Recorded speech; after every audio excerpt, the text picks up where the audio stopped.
drinking from a fountain, born of yesterday. Take me where the wild, wild lilies grow, when I didn't know that's the way that it goes. Where the wild, wild lilies grow, even though you roam, you can tell that you're home. Share the wild, wild lily soul in the undertow. I can follow the glow. Where the wild, wild lilies grow, even though you roam, you can tell that you're home. Share the wild, wild lily soul in the undertow. I can follow the glow. Where the wild, wild lilies grow, even though you roam, you can tell that you're home.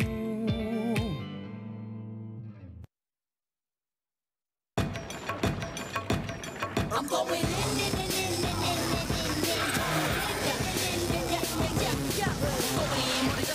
I'm going in, I'ma make sure it's right. Hold up and you guys make a big page, but when I do it big, I mean outrageous. Who you think is dealing with doll face? I only run my kings and queens, you know, cause I'm the ace by the case.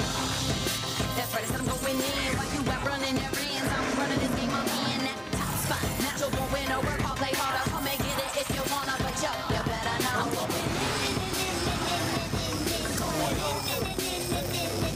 I'm going in.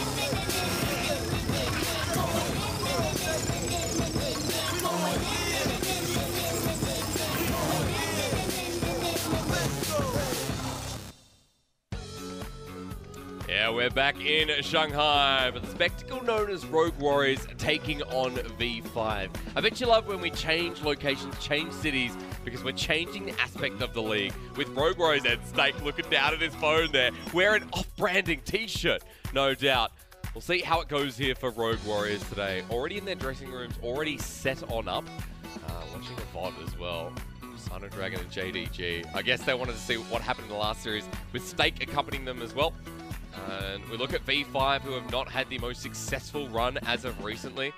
And you've got to ask yourself the question how V5 are going to go. A cheeky little look there at Ben 4, who's going to be a big focus of today. Hello and welcome back to the LPL. My name's Shaker Derek Pinker, joined by Jimmy Preacher Fu, Rogue Warriors, and V5. A series that has very arguably playoff implications listed into it. Of course. I mean, both of these two teams, they're sitting very, very close to the bottom of the barrel, and they need to start working their way up in order to do so. Now, we have to look at both of these two teams and really ask the question, how exactly are they going to do that? You take a look at Rogue Warriors, and you just say, well, the good thing about having so many rookies is that you can define your playstyle, and you can take as many weeks as you can. The downside is that you're taking many weeks, and you're taking a lot of losses along with it. Well, if you're going to compare them as rookies, then you have to start looking at Sino Dragon, because for a team like Rogue Warriors, they had the benefit of having Killua as their shot caller. Rogue Warriors have their strength in the bottom lane with ZWuji by him. But so you speak of comparisons, let's take a look, because Rogue Warriors versus V5, there is a lot to compare with these two teams. And the stats, although not magnificent, there is a lot of priority around vision and playing that early game safe. And the number one thing that you got to watch out for both of these two teams is, of course, the first blood difference. That's a monumental difference between 35% and 58% for these two teams. It means that Victory 5, they're on the map much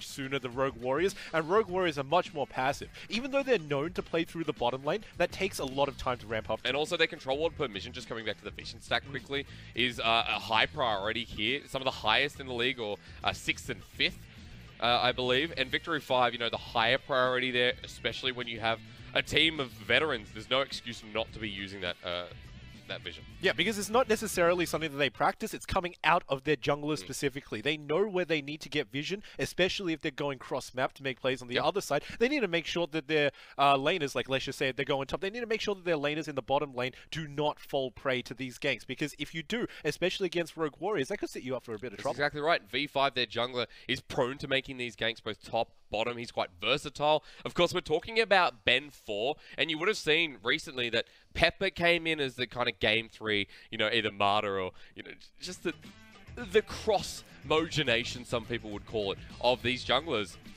Feels like it works in favor of Ben 4 rather than Pepper. Yeah, I mean, Ben 4 is much more aggressive early on. We could definitely say that about this matchup. He likes to get into lanes, he likes to get rough and dirty. Recently, he's been focusing a lot on the bottom side of the map, known previously for ganking along the top side. Pepper is much more intelligent, gets control of the jungle and gets control of vision. gets control of the enemy jungle on top of that as well. You look at camp stolen per game, and you're like, all right, you know, it's only 1.5, but Pepper's still harassing. He's very annoying jungler to play up against, maybe sacrificing his lanes in the process. Yeah, however, when you take a look at the matchup holistically, I don't really think that Pepper would be the better jungler for this match against Rogue Warriors. For this match, you want to make sure that you get as much of an early game presence as you possibly can in the lanes, so that your laners do their own work. Because realistically, if you don't have to worry about them, that's the best kind of game. When we look at that bottom side proximity, but at the moment we're looking at top, so let's veer off. Jinoo's been playing some pretty spicy matchups. And with a Riven, I mean, Ben 4's unique pathing comes in handy. Yeah, he just snuck into there. No wards available to catch him jumping in. And once again, you can see just how intelligent he is. He even runs into the lane in this one, much better than walking through the river. He just manages to find so much success by coordinating with his teams and getting in the maximum use out of those. But it's also on top of that his ability to play reactive. And you see it this game, you know, Infernal Drake early on. Both 5-minute ganks here from Ben 4, but their game against LGD showcased how Ben 4 himself was able to play around junglers like Condi, you know, other junglers in the league who get on the map nice and early. And the best part about this play that we're watching is actually what happens before he gets here. It's all about the pathing that he takes. He makes his way around the center part of his jungle so that he can always react to plays, be it top or bottom side. And yeah, he was a little bit late, but it's better late than never, and sometimes that turns the tides of the entire game. It's Ben 4 versus Pepper, and the reason we bring this up is because for Pepper, I'm going to say a statement that I know a lot of people won't agree with. It's almost like the situation of RNG, where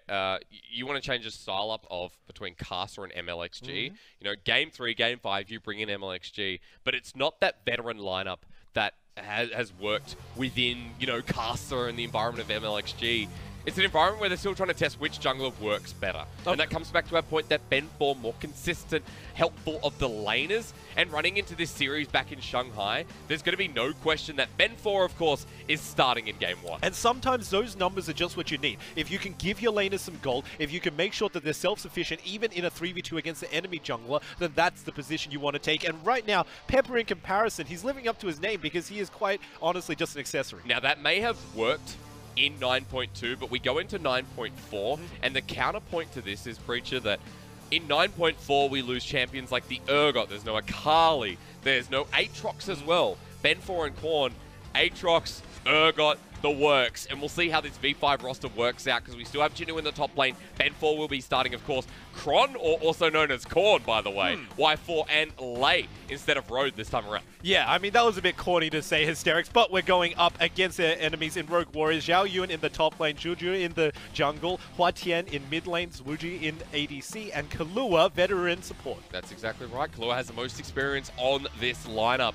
And although a lot of the time you do the jungle v jungle matchup in Xuzhu versing Ben 4, this time for Rogue Warriors, it's fair to say that the jungle hasn't been working for them. The team has not been synergizing well, and the hopes and dreams of this roster rising up to potential playoffs could be through that bottom lane in ZWuji and Killua, considering that ZWuji has been a Vayne player and Killua has had some interesting support picks to supplement. Yeah, I mean, he plays a whole lot of the Thresh as well, which is quite unorthodox for 2019. We know that it's Season 9. Hang on, champion. The Thresh is very orthodox to the Thresh. Big priority pick in the LEC. We saw a couple of times this morning. And we've seen it in the LPL as well. Has been supplementing some of those Tahm Kench lanes, some of the Alistar lanes as well. And also has been a good counter pick in the bottom lane. So my argument against that is that while you can always pick the Thresh because it suits the situation, like you said, against a Tahm, against any sort of tank that doesn't have the ability to escape your hook. Not all tanks.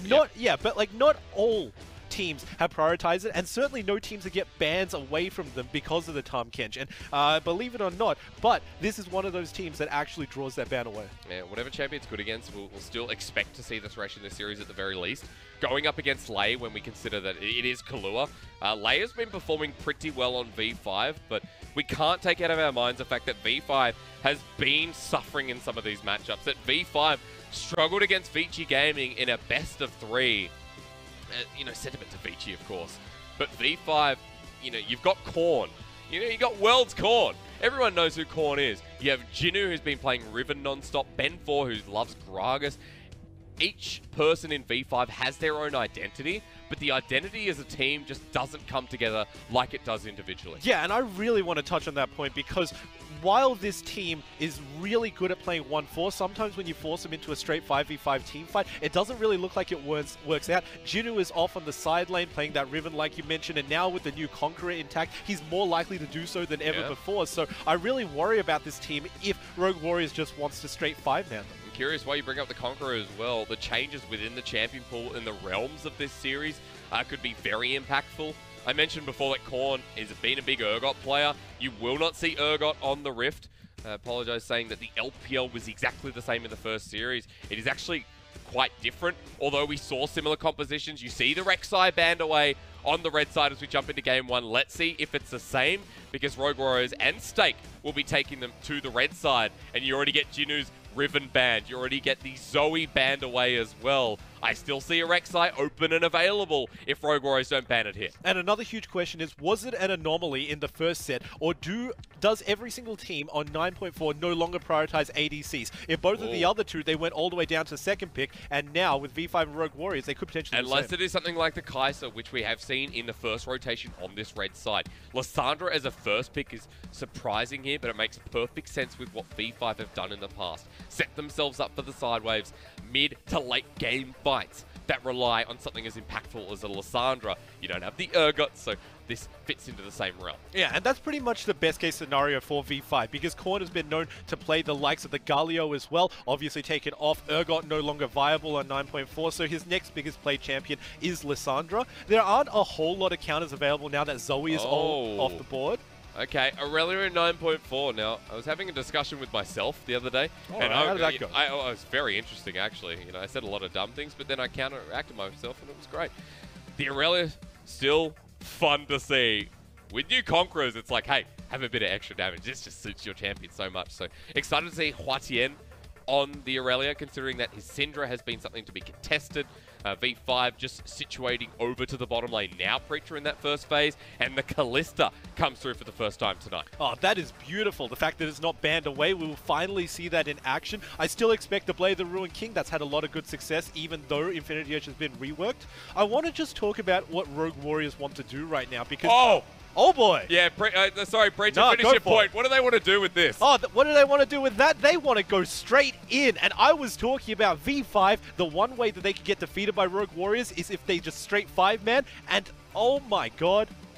Yeah, Jinoo's just smiling. He's like, what is happening here? Well, considering that the top side of the map has been banned away with the Fiora now supplementing into ban phase 2, you are saying, okay, the Kled has a couple of possibilities and might have a bit of freedom in this lane.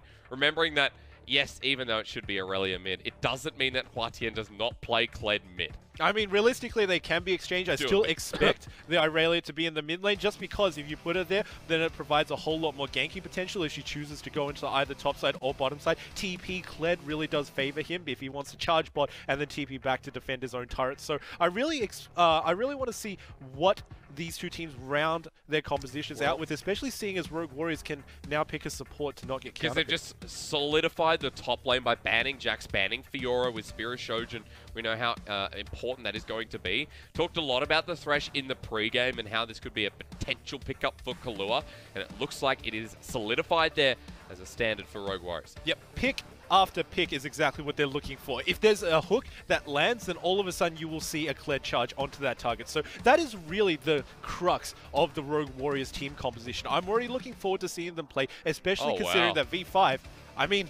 Considering in patch 9.4, yeah. Ben 4 loves this champion. Doesn't mean it's exactly going on him just yet. It could be Jinoo who picks this up into the top lane to respond to the Kled, which makes perfect sense, but we'll have to see, because there has been a massive change. Now remember that if that Renekton gets picked up and comes back, it doesn't mean it's Renekton top. We see a Camille locked on in. We still don't have our exact answer.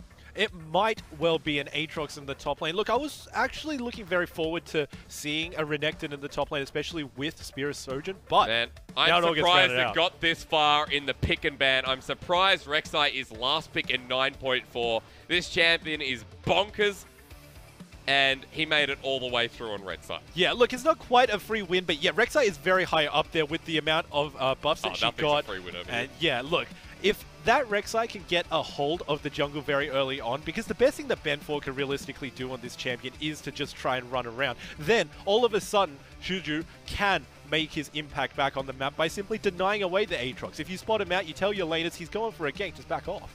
I like what Stake has done here, though. There's a lot of mobility early on. Hit that level 6. Look at the Rek'Sai and the Kled. Both charge towards you. Victory 5.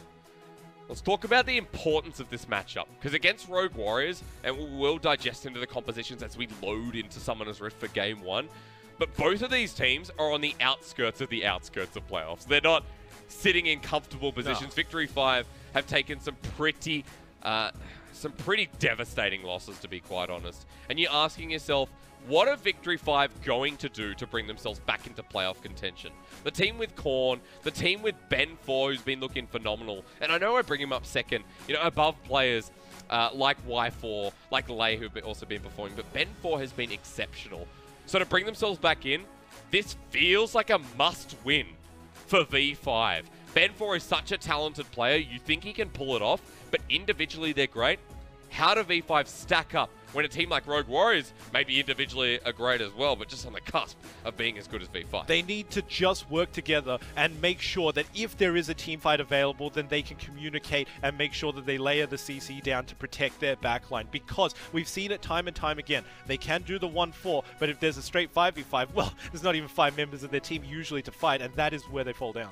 ZWuji picking up the carry to make that team fight a possibility. The Irelia's there too. The potential great for Rogue Warriors. And V5 now have to go up against it. The Camille versus Kled in the top lane. I'm glad we see one. It's not in the hands of Doinby. It's not Clement Chu on the Rift, but instead a cheeky little Kled pick from the top lane of Rogue Warriors. Let's get to it in Game 1.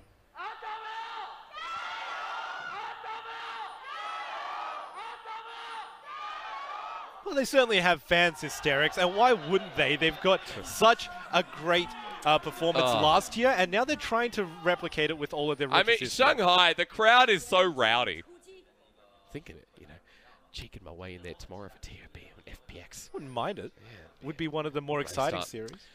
Of course, ZhaoYun picking up the Kled, though. To be noted, hasn't taken Conqueror. It's pressed the attack on Kled with the quick trades. Double Conqueror user here on the side of Rogue Warriors. But for ZhaoYun, he's going to experience this nice and early. Now, Jinoo has not taken... Oh, he's taken hookshot, wallshot. He had to. Also taking Comet on top lane Camille. Yeah, the best thing about Comet in top is the fact that you could trade it easily with just your W. You don't even need to go near Kled. And that counteracts a lot of Kled's level 2 potential, because what usual players do is they wait until they get into a trade and then they level their W to pretty much make it an active so you can activate it against your enemy champion. I think that the best thing that Jinoo can do is simply disable that.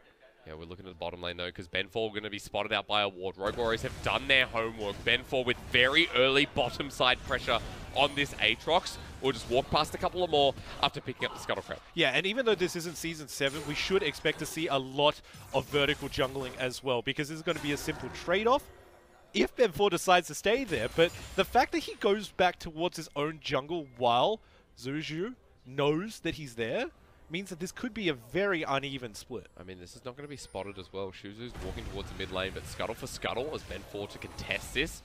Very smart pathing here from the jungler of V5, pressuring mid and the top side Scuttle, but maybe just going to go for mid. HuaTian is caught out once again. This is not good. Sliced and diced with an Aatrox for first blood. And realistically, he just bided his time. He waited until HuaTian went over there, and as soon as an Irelia dashes in early game, there's not a lot that she can do to get out. Even burns the flash, but the auto animation was already started. Still, a lot of damage, though. It was. It most certainly was. That's usually what comes out of Aatrox. You've got the 2 CCs coming out from your Q, and you've also got a whole bunch of damage. So Ben4 is not wasting any time on the map.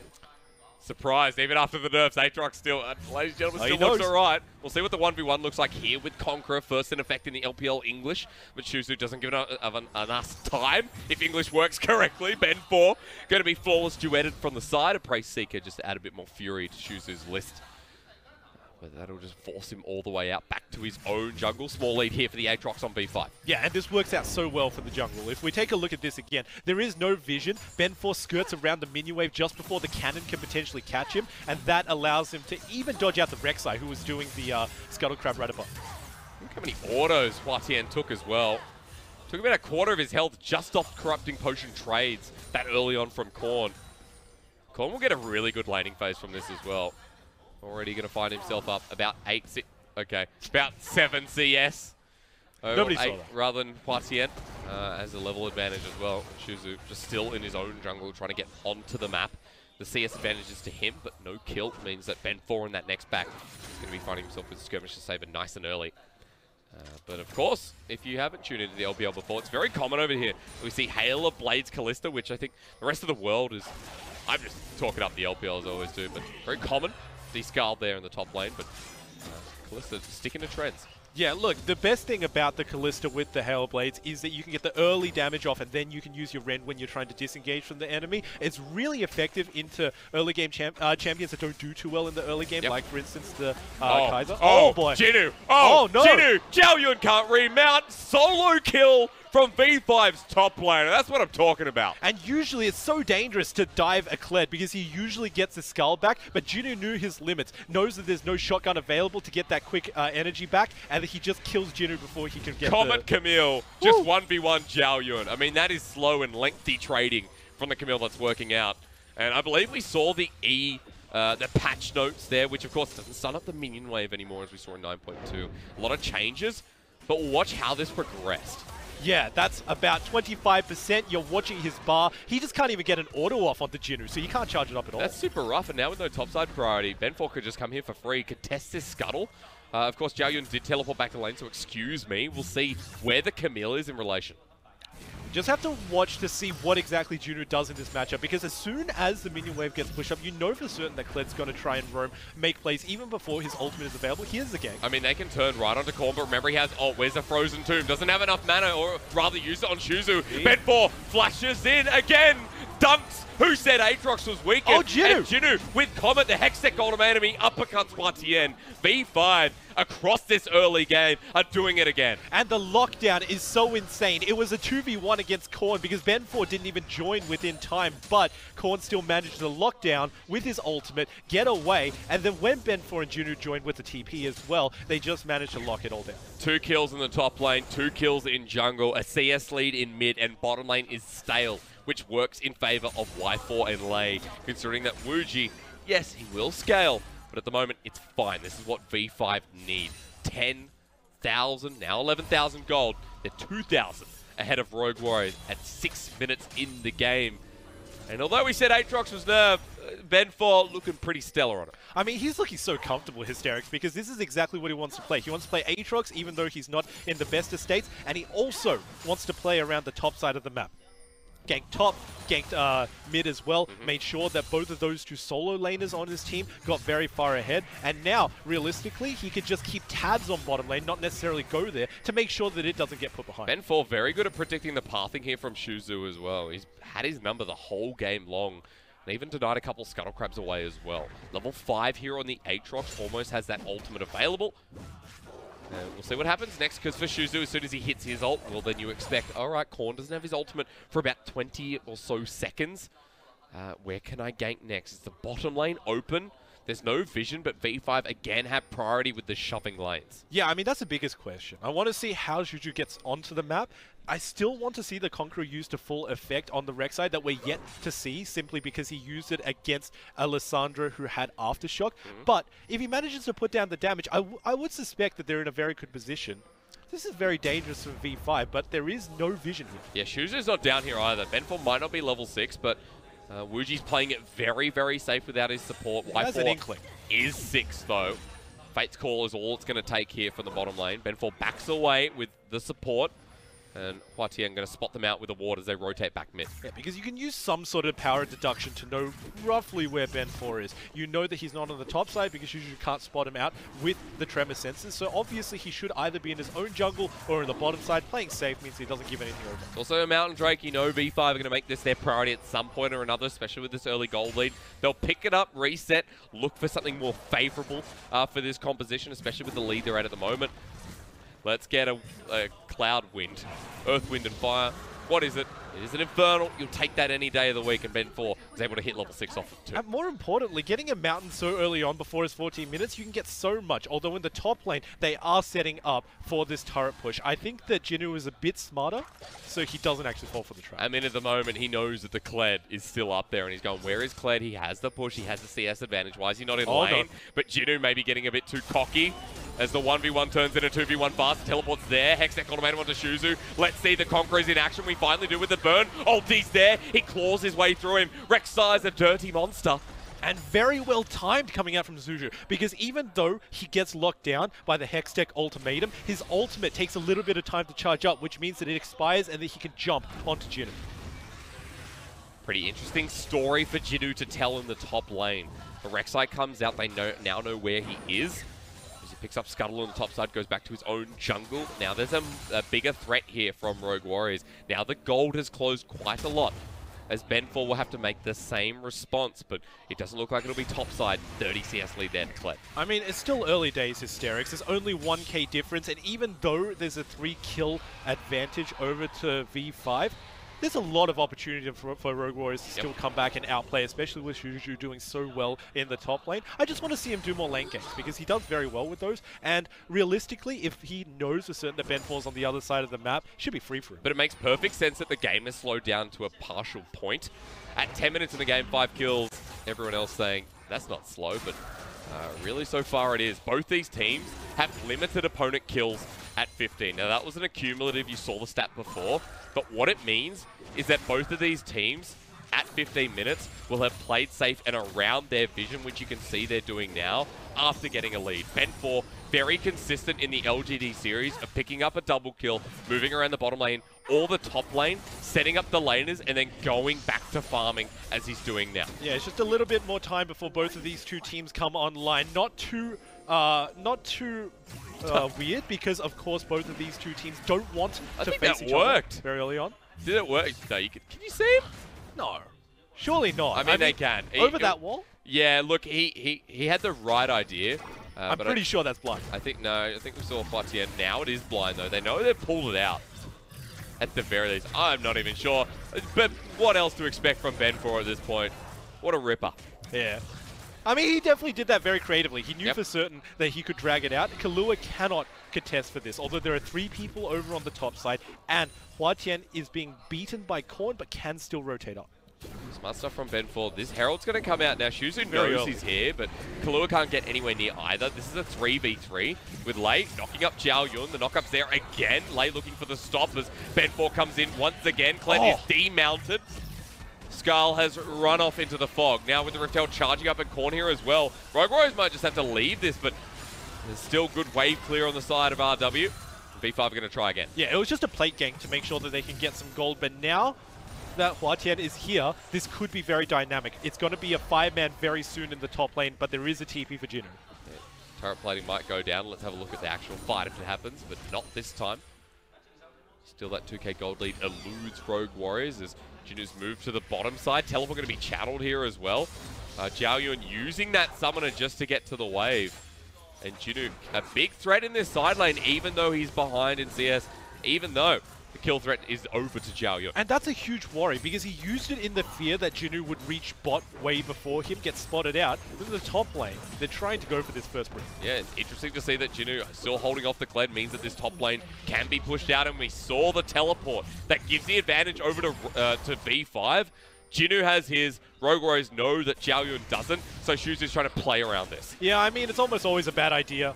Oh, but that's a really good evade from Jinoo. Can he survive from the unburrow? Hextech automatum is still available. Xuzhu takes a little bit too much damage. He says maybe this is possible from the Camille.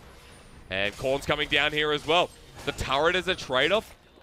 Okay, Rogue Warriors, that's not half bad. Yeah, Xuzhu's gank made sure that ZhaoYun can at least get a few plates off of this. I was about to say, the best thing that they can get out of this is the fact that the TP was used to get to lane, which is not a very good idea, because it means that you can't use it to get into the middle of a team fight. You saw it being taken advantage of in the top side. And ZhaoYun's going to be paying for that for the next 3 minutes, because if there was ever a team fight that came out from V5, who are ahead in gold by 2k, then there could not be a response from Rogue Warriors. ZhaoYun might have to bite off some of the bullet here. But Lei not actually taking the engage. By Falls move back to the bottom lane. quite rare that you see lane assignments changed around. Jinoo really just doesn't want to be in a lane with ZhaoYun. And that benefits him, of course, because bottom lane of Rogue Warriors have gone mid. Jinoo in a side lane by himself. 1-3-1, perfect here for V5. Rogue Warriors have to move top. So far, but we still need to see them use it to the best of their advantage, because while you can push 1-3-1, this early on, it's very difficult for the melees who are pushing to actually get some damage down onto the turrets. You're going to see this primarily be a sort of bait, especially for the junglers, to make sure that they get starved out of their own jungle. I mean, because they have to focus top, the Kalista is top lane. So V5 get a free Infernal Drink purely off of lane assignments. The push in from Y4 and Lei secures that as well. Double Infernal coming up. And that's what V5 get off of a creature. They get more gold, they get another Infernal, and they get priority down in the bottom lane while getting those deeper wards in Rogue Warriors jungle. Yeah, and it's very strange that Wuju would go into the top lane without that TP. Sometimes we see it on ADCs, but not inside of this game. I think the entire team in general is a little bit confused as to where they should distribute their champions and what exactly their win conditions are, because this team is not really playing towards it. V5, they're pressuring all parts of the map, including the jungle in between. I mean, you got some late game scalers there. You have a Kled, you have a Irelia, Kai'Sa. You want to survive the onslaught that's coming in from V5, however slow it may be at this point, but it feels calculated. Ben4 still farming up and waiting for that vision to be contested in the river. And again, it's the control wards per minute that you compare. Rogue Warriors versus V5. And although tempo in the advantage of V5, it can skyrocket out of any point of this map. With the control wards all down that line, it's no wonder why they had the higher control ward per minute. Yeah, and another important thing to note, not just the number of wards on the map, is also where they are placed. They are so far forward for V5, occupying the entire river to make sure nobody can walk past it, whereas over on their opponent's side for Rogue Warriors, it's primarily inside of their own jungle. They know that they're getting pushed in all three lanes, and they know that this is the best opportunity to take control of their jungle back. However, it's costing them a lot of resources, and as soon as dragons come up, as soon as the Baron comes up in 4 minutes, then they're not going to have a lot to commit in order to stop that from being taken blind. They might actually force something in the bottom lane, but it's hard to catch Jinoo here. Xuzhu knows that and backs away, goes back to the mid lane and just kind of waits for this play to make itself. Fun fact as well, if you're a Rek'Sai, you know that the Rek'Sai is going to take longer to clear that vision, as Tremor Sense first, then Unburrows later to make sure there's no ward in the brush, but plays it a lot safer to make sure that you get caught out in the process. Now we just got to take a look at how the solo laners fare going into the next biggest objective. We've got quite a while until Baron, and they just want to 1v1 actually. You know who can 1v1 here. Clement Chu would be saying, yeehaw! ZhaoYun follows him with a charge. Jinoo running for his life. The 1v1 doesn't exist anymore, Jinoo, as ZhaoYun flashes forward. Ben4 into the world ender. Whose world will end first? It's Xuzhu's 1-for-1 trade from V5 and Rogue Warriors, and that might be all it takes to push mid. And the first blood that came out for Jinoo starts to make him feel so cocky. He tries to take ZhaoYun 1v1. No tank items compared to the Black Cleaver, which gives a deceptively large amount of HP, even for the Kled part of the passive. Make sure that he can take down the 1v1, even if other members join. Yeah, going back, picking up that item, more components there to the Ravenous or Titanic Hydra, as we normally see on the Kleds. Now, I was wrong about what turret would be taken. It looks like the bottom lane at the very least. If Korn doesn't want to risk ZhaoYun running into him, which he does not, the turret will stand in the end. It's very respectful play as well. They don't want to over-push any more than they absolutely have to, like Jinoo did, for instance. The 1v1 was practically Jinoo thinking that he had more damage. No vision in the brush in order to figure that out. And the charge to follow the wall shot is just beautiful. I mean, ZhaoYun just doesn't die. Kled is so annoying. Good of V5, though, using the teleport of Korn to get into the back and get that flank off. So without the 1-for-1 trade, there could have been a desperate attempt at V5 to maybe hold on to one of these lanes. It wasn't an even trade either, Hysterics, because there was a TP that was expended in that. So now we got to watch again. Yeah, we're just going to go for it again. ZhaoYun right back onto Korn. Who's caught who, I wonder, though, because it's a Kled Korn. Korn! Run away. ZhaoYun gets demounted again. The Ignite's down. This might not be good, though. ZhaoYun can't remount in time. Oh, he was so close, and Korn won't be sniped out by the Prey Seeker with a Dark Passage in from Thresh. Killua saves his jungler, but can't save the turret. And V5 on a rock. And fast fingers, Korn manages to get out with the flash as well. This is looking so good for V5. They got the priority down onto the bottom side of the map. Irelia was topside, so there was no response available from Rogue Warriors, and they just start picking up everything very slowly after these very crucial picks that you would imagine would come out for Rogue Warriors, given the team composition. You got the Thresh always looking for hooks. You see the true V5 here in this game to start things off. The early game priority, the individuality of this team against Invictus Gaming was an absolute smash from IG's sake. And it was hard to see because you look at V5, you look at the promise that this team delivers, they should be a top 8 team on paper. And the start of the split, they've been back and forth, and the IG game didn't help anyone, considering that, it is the world champion of 2018, and they were killing them. And mucking around at the same time. Not to mention the fact that these two solo laners from V5, they definitely do carry their weight on the team. So it is really a surprise why exactly they don't quite work together so well. But Rogue Warriors, this is very bold of them, even though they are very far back. They're 4K down, and they're still trying to push V5 off the dragon. I think we're seeing more in this game that V5, the shot calling is still there in the early part of the game. Ben4 has been making work here of Rogue Warriors. He's caught out by a death sentence. Almost caught out maybe Rogue Warriors are. The box goes down in a choke. Here comes HuaTian's ultimate as well, but Ben4 has already taken down Xuzhu. Is Kled's in too. ZWuji very tanky, but all into the backside here. Korn's there as well. HuaTian already finds Jinoo. A messy fight as Kled still alive. Now demounted. Can ZhaoYun run back in as Ben4 is creating havoc here? He may find Lei, but Rogue Warriors have just lost their members and might even lose the second Infernal Dragon. Yeah, Ben4 was a god in that fight. He was pretty much the front line and also the main damage source. How often can you say that for a player? And now he picks up the objective as well. They just need to disengage, and he can do that easily. Tag by 4, never mind. Killer Instinct in, one more tag. But Ben4 has already found ZhaoYun on the backside, and Y4 is out. Man. But it cost him double sums. Doesn't matter. Y4 gets out. No trade away from Rogue Warriors. And it continues to be sparks of brilliance and the high priority in finding blood from V5. Yeah, you just got to watch Ben4 and how he navigates this entire fight, because he pops the ultimate as soon as he knows that there are multiple members, and he just goes forward despite the Irelia ultimate because he wants the CC down, not the damage down, but coincidentally enough, he gets both. The rest of his team collapse, and of course, Korn is doing massive CC. However, as soon as the stasis follows, Ben just manages to take everybody down. Korn just absolutely demolishing that front line, along with the back in the end as well. Second Infernal off the back of this play, and we'll watch how Korn just turns onto ZWuji. Yeah. Or ZhaoYun, rather. No, yeah, we're watching ZWuji jump in. Oh, here we go. Kled without Skull is just an ant. He's not an the ant king. Yeah. Haven't you read the lore? All right, I'll take your word for that one. He's not an ant, no, I'm sorry. Of course he's not. Oh, man. Have you seen the movie Ants? Does that look anything like Z? Not even close. All right. Actually, maybe that's a different movie. A Bug's Life? No, it is Z. It is Ants. All right. It's Z, by the way, ladies and gentlemen. Z, I don't know where you got this ridiculous Z from. I'm just going to leave you on that. It's absolutely Z. Or bet. Well, V5 and Rogue Warriors in this game. No bet. Definitely not no bet. As HuaTian caught out again. Not good here as Vanguard's edge. Will it save the day?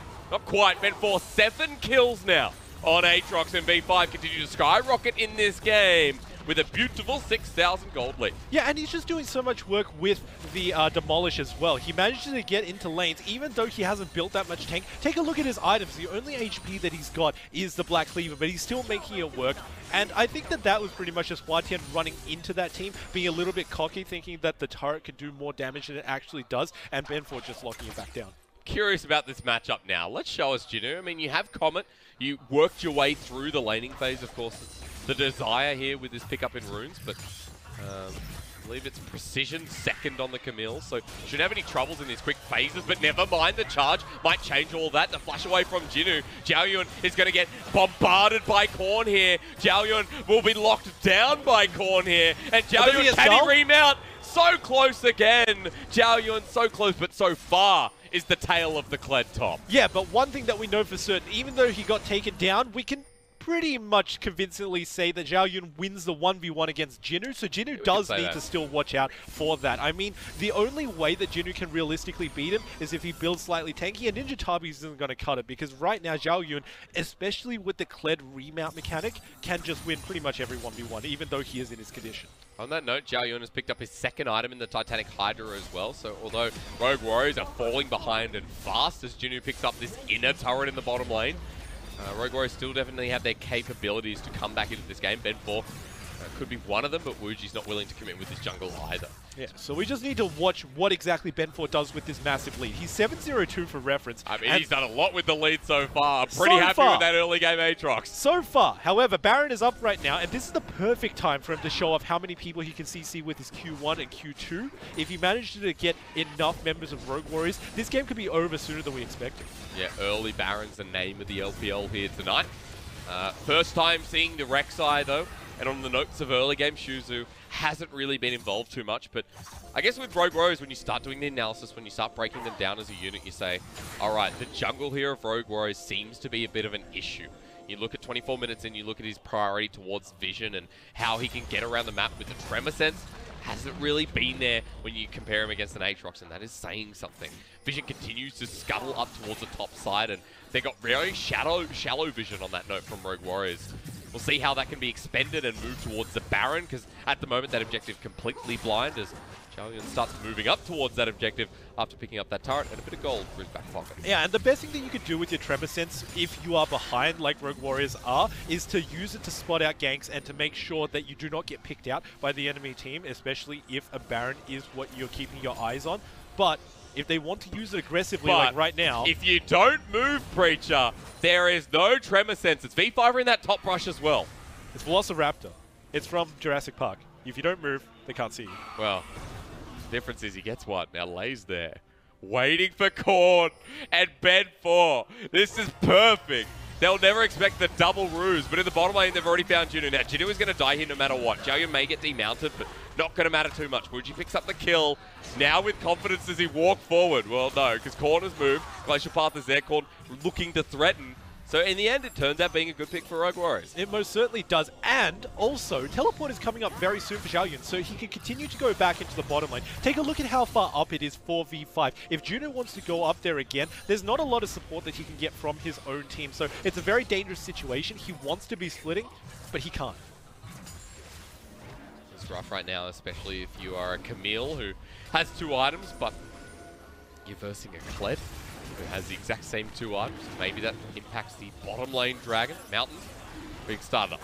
Yeah, so both of these two teams are finally about to collapse. The vision advantage goes over to V5, despite the fact that Rogue Warriors have the positioning. Yep. They need to make sure that they can lock them out, and respect is finally coming. I mean, of course, Rogue Warriors so far behind here, not willing to take the Dragon with a full 5-on-5. Control Ward does secure it in the end as well, too. Mountain down, reset City again. Triple Infernal on the cards. Double Mountain, double already in V5. And this feels good. Really, really good right now, on the verge of looking at game 1 for a victory. Yeah, and Rogue Warriors made the better decision, not only because they thought about the gold difference, but also because there is double Infernal. I mean, that is some money that you're not really accounting for, Hysterics. That is a lot of damage potentially coming up by all of these players. Definitely is. Want to put your attention to the build we've actually seen from Wuji this game. I love this one. So, I don't. You don't? I love it. I love New Infinity Edge. And we haven't seen that double pickaxe build that was, mentioned earlier on. This time we see Guinsoo's Blade of the Ruined King, no Infinity Edge on the Kalista. And it also looks like it's about to work towards the Zhonya's. The best thing about this build, I will tell you, is the fact that if you get a Guinsoo's and also a Zhonya's, that adds up to exactly 100 AP, which upgrades your W. On my idiocy as well, I will notice that there is no AP damage there from Rogue Warriors. So it makes perfect sense that Wuji is going to be the supplement that adds it into the game. So for Rogue Warriors, yes, correct. I always like correcting myself. I like being corrected. I like learning rather than I like being right, ladies and gentlemen. There you go, Jay. Feel free, add some spice. That's why you like hanging with me. You know what? You know who will not be fixed up by AP damage, who doesn't need it, but does it anyway? Or rather, he does need it. Korn has a Magize, and that's the AP damage you want as Baron gets started up.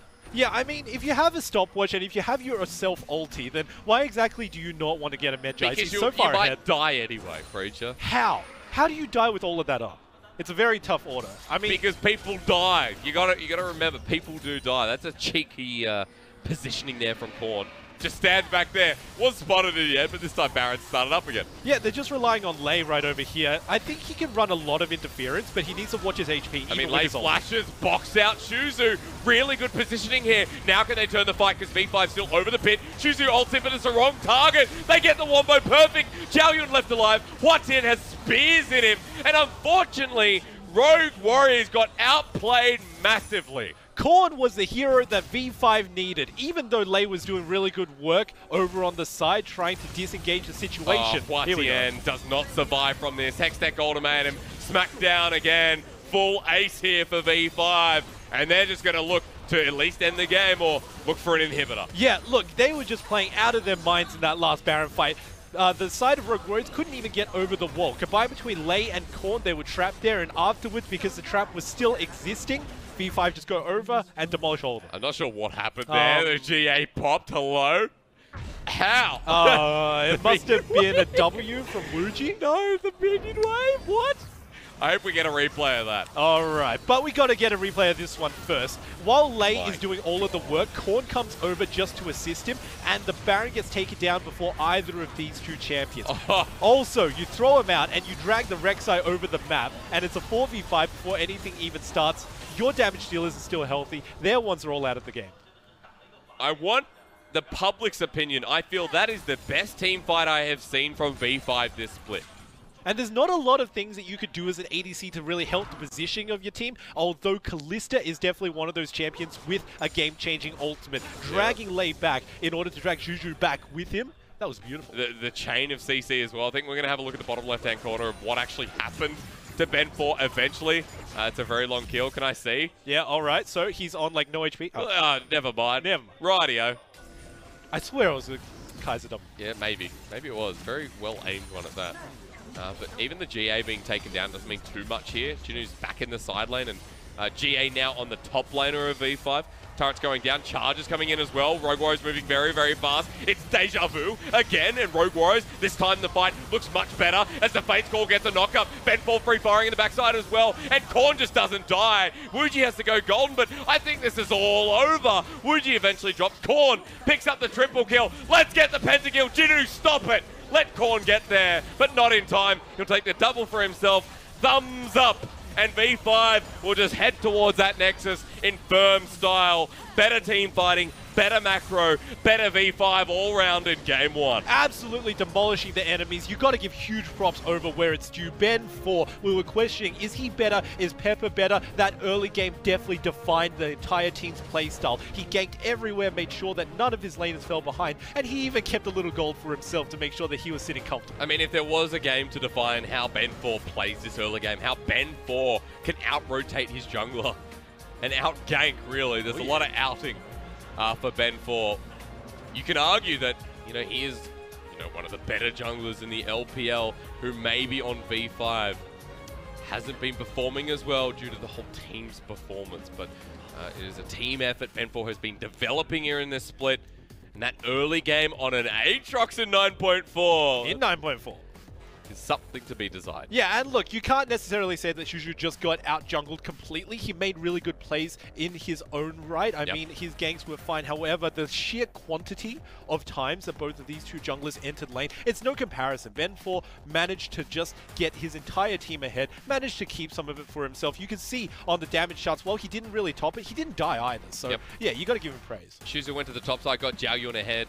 Didn't revisit, tried to farm up. The difference with Ben 4 is he always goes to that bottom lane, or always, regularly goes to that bottom lane, picks up the 2v2. Has a very good jungle path. He's not to the level of Tian, who I think is quite intuitive and quite intelligent with his pass. Not to say that Ben 4 isn't, but there's a lot to be inspired to. Inspirational jungler in Ben 4. Yeah, I mean, you just need to watch the way that he navigates the map. He knows that there's a Scuttle Crab control of vision, so what does he do? He leaps over the wall, grabs control of the Rift Herald, and then leaps back over in order to drag it across. Pretty sure that it still catches it in transit, but still, it's very smart play coming out from him. There was a lot of control wards to try and control Ben 4 in the early game. He was spotted out from the get-go by 2 control wards, but still, he manages to find his way into lane, so that really is tested. From early jungle pathing to then the mid-game, and Korn just having an absolute showing as well. This is the V5 that are fully charged. And it's a shame that against IG we couldn't see this fully charged V5. But arguably as well, I mean, V5 have had absolute stomps against some of the lower teams, and then have struggled against teams that are maybe at their caliber, like the Vici that were growing on us. You know, even LGD apparently, who don't only do well against EDG and IG somehow. They were a lot better against, a lot stronger against, and played the early game quite well. So I like the development of V5 and where they're going. Yeah, I mean, they had a lot of time in order to ramp up, but right now they definitely have stepped up. I'm excited to see where this goes in game number 2. Rogue Warriors, can you fight back with unique drafts like that? I'd like to see right after this.